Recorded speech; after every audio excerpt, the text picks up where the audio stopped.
آگے حدیث میں رسول کریم صلی اللہ علیہ وسلم نے ارشاد فرمایا کہ من کان فی حاجت اخیہ کان اللہ فی حاجتی، اگر کوئی شخص اپنے مسلمان بھائی کی کسی حاجت کو پورا کرنے میں لگا ہوا ہو تو اللہ تعالیٰ اس کی حاجت پوری کرنے میں لگ جاتا ہے۔ اگر ایک مسلمان ہے، اس کو کچھ ضرورت ہے، مثلا بیچارہ بے روزگار ہے اور روزگار کی تلاش میں ہے، اس کو حاجت ہے کہ اسے کوئی اچھا روزگار مل جائے، تو کوئی مسلمان اس کو روزگار دلانے کے لیے جو کچھ جتنی کوشش کرے گا اور جب تک وہ اس کی کوشش میں لگا رہے گا، اللہ تبارک و تعالیٰ اس کی حاجت پوری کرنے میں لگ جائے۔ تو بات کیا ہوئی کہ ظلم تو درکنار، اور ظالم کے پاس کسی مسلمان کو بے یار و مددگار چھوڑنا تو درکنار۔ مسلمان کا کام یہ ہونا چاہیے کہ دوسروں کی حاجت روائی کرے۔ اگر کسی کو کوئی ضرورت درپیش ہے تو اس ضرورت میں اس کی مدد کرے، اور جتنی دیر مدد کرے گا اتنی دیر تک اللہ تعالیٰ اس کی اپنی حاجت پوری کرنے میں لگ جائیں گے۔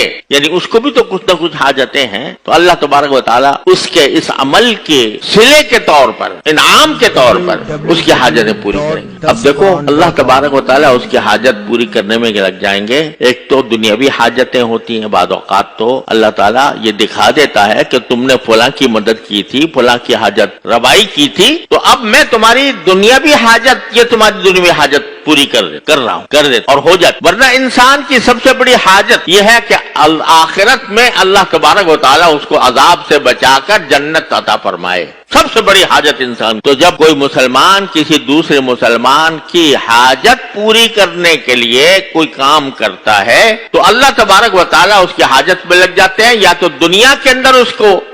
کوئی اپنی حاجت پوری ہو جاتی ہے، اور یا پھر کم از کم آخرت میں اس کی سب سے بڑی حاجت اللہ تعالیٰ پوری کر۔ بہرحال فرمایا یہ کہ جو مسلمان اپنے کسی بھائی کی کسی حاجت میں لگا ہوتا ہے، حاجت پوری کرنے میں لگا ہوتا ہے، تو اللہ تعالیٰ اس کی حاجت پوری کرنے میں لگ جاتے ہیں، اور اس کی دنیاوی حاجت پوری کرتے ہیں، یا آخرت میں جو اس کی سب سے بڑی حاجت ہے وہ انشاءاللہ پوری کریں گے۔ اللہ تبارک و تعالیٰ اپنے فضل و کرم سے ہم سب کو ان تعلیمات پر عمل کرنے کی توفیق عطا فرمائے۔ وآخر دعوانا الحمدللہ۔